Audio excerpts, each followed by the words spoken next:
Summary of Norwegian Wood by Haruki Murakami.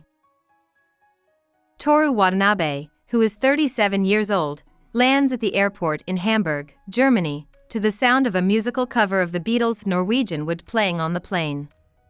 Toru is suddenly thrown back to memories of his youth when the song plays.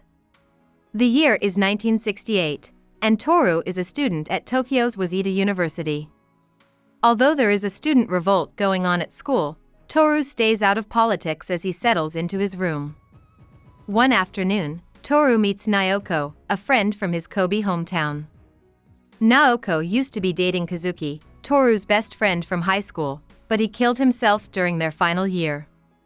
Toru and Naoko spend the afternoon talking and walking, but their conversation never goes toward Kazuki. They meet every Sunday as the months go by. No matter how close they get, they never talk about Kazuki. Even though he is friends with Naoko, Toru doesn't have any goals in other areas of his life. His only other friend, Nagasawa, is a very driven student who wants to work for the foreign ministry, which makes Toru's uncertainty seem even deeper. Nagasawa, who likes to sleep with women, starts taking Toru out to get drunk, meet women, and have sex with them in hotels. Toru celebrates Naoko's 20th birthday with her at her apartment. There's something off about Naoko. During the evening, she talks very quickly and non-stop. When the perturbed Toru tries to leave, she breaks down in tears. They have sex after she begs Toru to comfort her. Toru was shocked to learn Naoko was a virgin. When Toru asks Naoko why she and Kazuki have never slept together, Naoko starts to cry again. Naoko doesn't talk to Toru for weeks. He goes to her apartment and finds that she has moved. He writes to her at her parents' house in Kobe but doesn't hear back. In July, Naoko finally sends Toru a letter telling him that she is going to a sanatorium in the hills of Kyoto. The school year starts again in September. Midori, a vibrant student in Toru's history of drama class, requests to borrow his notes at the beginning of the semester. Toru likes Midori, even though she isn't always reliable and misses the meeting she sets up to return his notes. They start to hang out together, but Toru keeps writing to Naoko. After Midori makes Toru food one afternoon, the two of them kiss on her roof. Toru tells Midori that he likes her, but he has a difficult relationship going on. She tells him that she already has a boyfriend, so they decide to just be friends. A letter from Naoko comes a few days later. At Ami Hostel, the sanatorium, she talks about life there. She talks about the beautiful wooded scenery, the focus on physical work in the property's lush gardens and animal shelters, and the cozy atmosphere. She lets Toru know that she is ready to see him. Right away, Toru grabs his bags and starts his trip to the hostel. When Toru gets there, he meets a woman who he thinks is Naoko's doctor. But soon, Dr. Reiko Ishida tells him that she's actually Naoko's roommate. She's known as a music doctor because she can play the piano and guitar so well. She also says that at the Ami hostel, there aren't really any lines between doctors and patients because each patient is responsible for taking care of the others. Reiko tells Toru that honesty is the most important thing at the hostel and asks him to agree to be open and vulnerable with Naoko Heel. When Toru says yes, Reiko brings him to her and Naoko's room. Naoko and Toru talk about what happened between them while Reiko plays the guitar that night. Naoko finally tells him that she's scared she can't really love anyone, and he starts crying. Reiko and Toru go for a walk, leaving Naoko alone to think about how she feels. Reiko tells Toru about her past as they walk. Reiko used to be a good piano player, but her mind went blank just days before a big competition. She went to and from mental hospitals and finally got better enough to start teaching. She married one of her students, a guy about her age, and they were happy together. But things went badly for Reiko when she took on a young girl as a student. Reiko tells them to check on Naoko and says she'll finish her story the next day. Naoko says she's sorry for her reaction when she gets back to the room, and the three of them get ready for bed. In the middle of the night, Naoko goes to Toru's bedroom, takes off her clothes, and shows him her naked body. In the morning, she seems to have forgotten about this, or at least acts like she doesn't. Naoko and Reiko take Toru for a walk in the mountains. While having coffee at a small shop, Reiko tells Toru and Naoko that they should take a break. In the woods, Naoko uses her hands to bring Toru to a climax before telling him that her sister also killed herself when she was a teenager and that she found the body.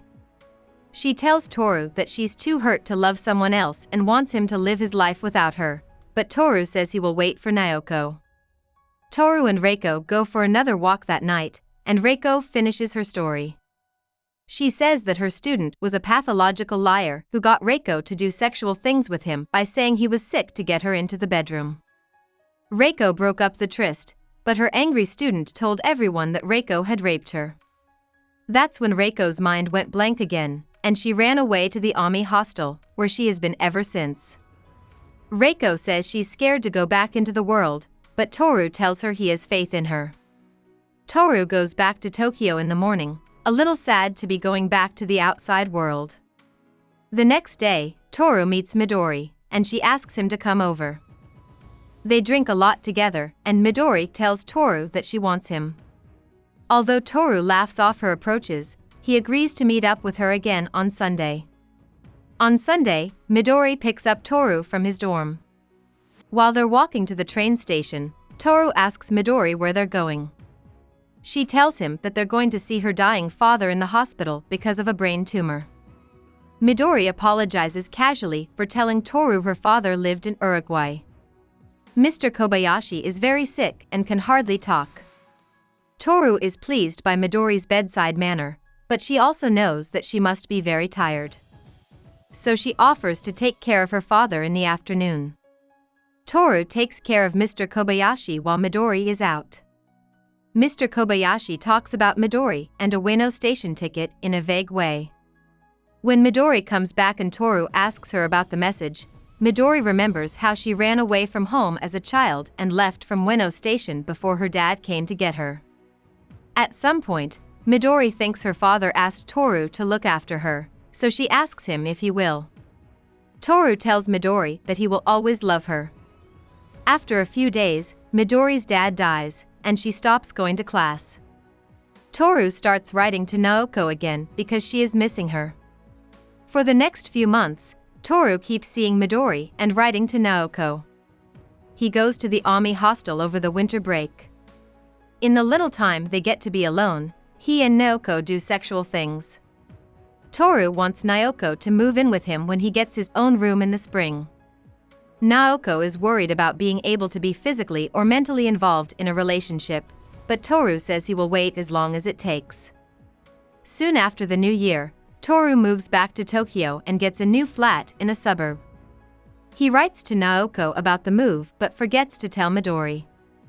When he finally calls Midori, Momoko answers and says that Midori is mad that Toru hasn't talked to her in weeks. A few months pass, and Toru doesn't hear from Naoko or Midori. He spends most of his time by himself. In April, a letter from Reiko comes in saying that Naoko is very sick and might need to go to a special center. After a few days, Toru also hears from Midori. She says she's ready to talk. A few days later, they meet up again and spend the afternoon making up, shopping, and eating lunch. Midori gives Toru a letter at the end of the afternoon. He reads it on the train.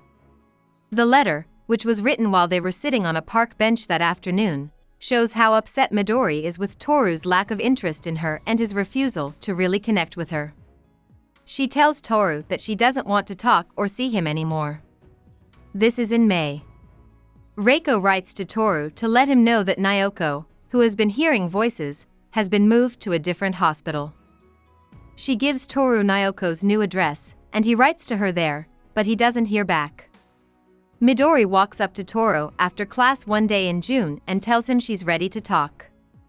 She tells him she loves him after lunch at a shopping store where they are meeting. Yes, Toru does love Midori too, but he still can't make a move toward being with her because of Naoko. Midori tells Toru that he will lose both of them if he doesn't see that he has a chance with a real, live girl and choose to be with her.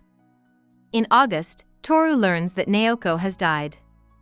In a letter from Reiko, she says that Naoko killed herself in the woods while she was going to the Ami hostel to get some things.